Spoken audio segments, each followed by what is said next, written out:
جب بھی artificial intelligence یعنی AI کی بات ہوتی ہے تو ہمارے ذہن میں مستقبل کی بڑی شاندار تصویریں آتی ہیں، جیسے خود چلنے والی گاڑیاں، سوچنے والی مشینیں اور انسانیت کے لیے ترقی کے نئے دروازے۔ لیکن ایک منٹ رکیے، کیا ہو اگر AI کا اصل بحران مستقبل میں نہیں بلکہ یہیں آج ہمارے سامنے موجود ہو؟ آج کی اس گفتگو میں ہم AI کی چمک دمک سے ہٹ کر اس بحران پر بات کریں گے جو خاموشی سے ہماری ڈیجیٹل دنیا کی بنیادوں کو کمزور کر رہا ہے۔ حقیقت یہ ہے کہ معذور افراد کے لیے AI کا بحران کوئی مستقبل کا خطرہ نہیں، بلکہ یہ ایک ٹھوس موجودہ حقیقت ہے۔ یہ ہر روز ڈیجیٹل دنیا سے باہر نکالے جانے کا احساس ہے، ایک ایسی منظم محرومی جسے اکثر نظر انداز کر دیا جاتا ہے۔ تو چلیں اس مسئلے کو ذرا گہرائی میں سمجھتے ہیں۔ یہ کوئی نئی ٹیکنالوجی کی خرابی نہیں ہے، اصل میں یہ ہمارے معاشرے کے وہی پرانے تعصبات ہیں جنہیں اب کوڈ کی زبان میں ہمارے ڈیجیٹل مستقبل کے اندر ہمیشہ کے لیے فٹ کیا جا رہا ہے۔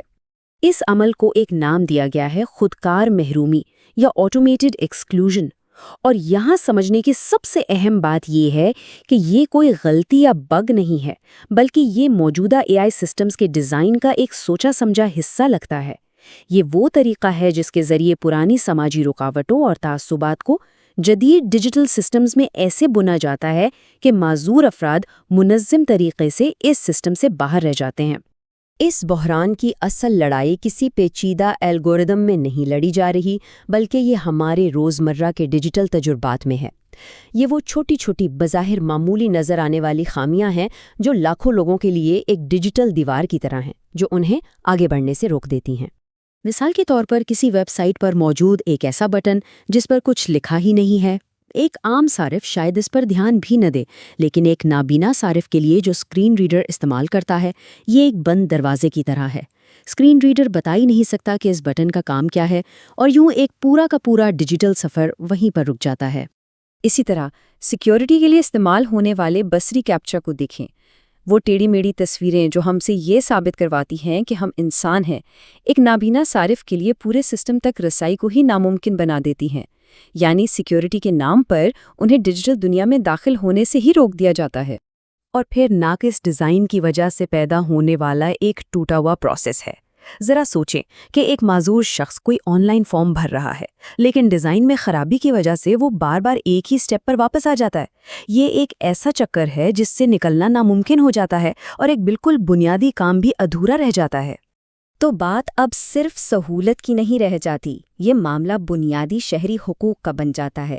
جب کوئی سرکاری ادارہ شناختی تصدیق کے لیے ایسا AI سسٹم لاتا ہے جو صرف دیکھ کر کام کرتا ہے، تو ایک نابینا صارف کے لیے سیکیورٹی کا مطلب اپنی پرائیویسی اور خود مختاری کسی اور پر منحصر کرنا بن جاتا ہے۔ یہ کوئی تکنیکی خرابی نہیں، یہ برابری کے شہری حقوق پر سیدھا سیدھا حملہ ہے، ایک ایسی رکاوٹ جو ریاست خود کھڑی کر رہی ہے۔ اچھا، تو یہ تو ہوا صارف کا تجربہ۔ اب ذرا ایک قدم پیچھے ہٹتے ہیں اور دیکھتے ہیں کہ پالیسی اور گورننس کی سطح پر کیا بڑی ناکامیاں ہو رہی ہیں۔ یہاں ایک بہت اہم سوال سامنے آتا ہے۔ جب ہم AI گورننس کی بات کرتے ہیں تو کیا ہماری توجہ صرف AI ماڈل کے کام کرنے کے طریقے، اس کے تعصب اور اس کے نتائج پر ہونی چاہیے، یا اصل مسئلہ اس سے کہیں زیادہ بڑا ہے؟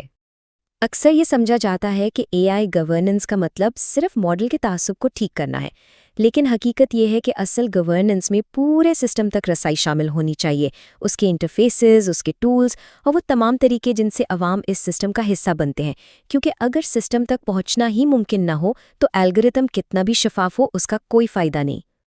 اور یہیں پر وہ بنیادی نقطہ آتا ہے کہ رسائی کوئی خیرات نہیں، یہ کسی بھی نظام کی قانونی اور اخلاقی حیثیت کا پیمانہ ہے۔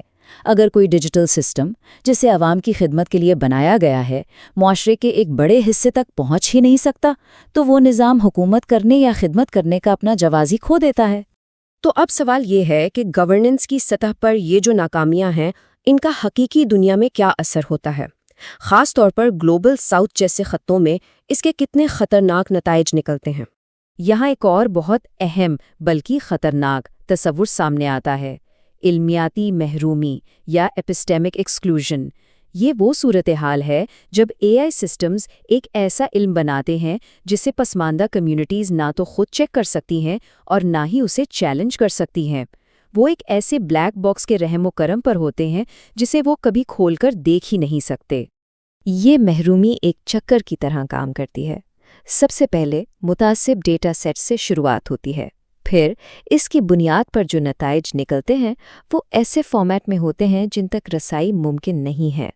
اس وجہ سے صارف یہ چیک ہی نہیں کر سکتا کہ یہ معلومات آئی کہاں سے ہیں، اور آخر میں یہ پورا چکر صارف سے اس کا اختیار اور خود مختاری چھین لیتا ہے۔ تو ہوتا یہ ہے کہ قابل اعتماد اے آئی یا ٹرسٹ وردی اے آئی صرف ایک مارکیٹنگ کا نعرہ بن کر رہ جاتا ہے۔ یہ وقار اور آزادی کی راہ میں ایک رکاوٹ بن جاتا ہے۔ حقیقی اعتماد تو تب ہوگا جب صارف مشین کے فیصلوں کو چیلنج کر سکے، ان پر سوال اٹھا سکیں اور انہیں سمجھ سکیں۔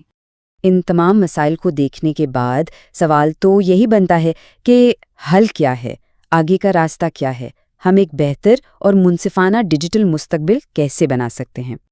دیکھیں، جواب حیران کن طور پر بہت سیدھا ہے۔ ہمیں لیوڈ ایکسپیرینس یعنی حقیقی زندگی کے تجربات کو پالیسی بناتے وقت کوئی معمولی چیز نہیں سمجھنا، بلکہ اسے گورننس کا مرکزی نقطہ بنانا ہوگا، خاص طور پر ان لوگوں کے تجربات کو جو ڈیجیٹل محرومی کا خود سامنا کرتے ہیں۔ معذور صارفین کو اکثر کوئلے کی کان میں کینری سے تشبیہ دی جاتی ہے، یعنی وہ ڈیجیٹل حقوق کی ناکامیوں کا تجربہ سب سے پہلے اور سب سے گہرائی میں کرتے ہیں۔ وہ یہ دیکھ سکتے ہیں کہ بڑی بڑی پالیسیاں زمینی حقائق پر آ کر کہاں ناکام ہوتی ہیں اور کیسے ڈیفالٹ سیٹنگز کے ذریعے محرومی کو خودکار بنا دیا جاتا ہے۔ اس لیے مؤثر قوانین بنانے کے لیے ان کا تجربہ بے حد ضروری ہے۔ تو آخر میں اے آئی کا اصل جمہوری امتحان یہ نہیں ہے کہ وہ کتنا سمارٹ ہے، اصل امتحان تو یہ ہے کہ کیا معاشرے کا سب سے پسماندہ فرد بھی اس سسٹم کو آزادانہ اور خود مختاری کے ساتھ استعمال کر سکتا ہے، کیونکہ رسائی صرف ایک ٹیکنیکل فیچر نہیں، یہ کسی بھی نظام کی جمہوری قانونی حیثیت کی بنیاد ہے۔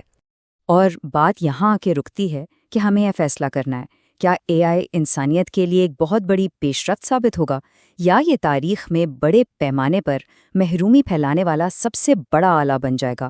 انتخاب ہمارے ہاتھ میں ہے، اور اس کا انحصار اس بات پر ہے کہ ہم رسائی کو ایک اضافی سہولت سمجھتے ہیں یا ایک منصفانہ معاشرے کی بنیادی شرط۔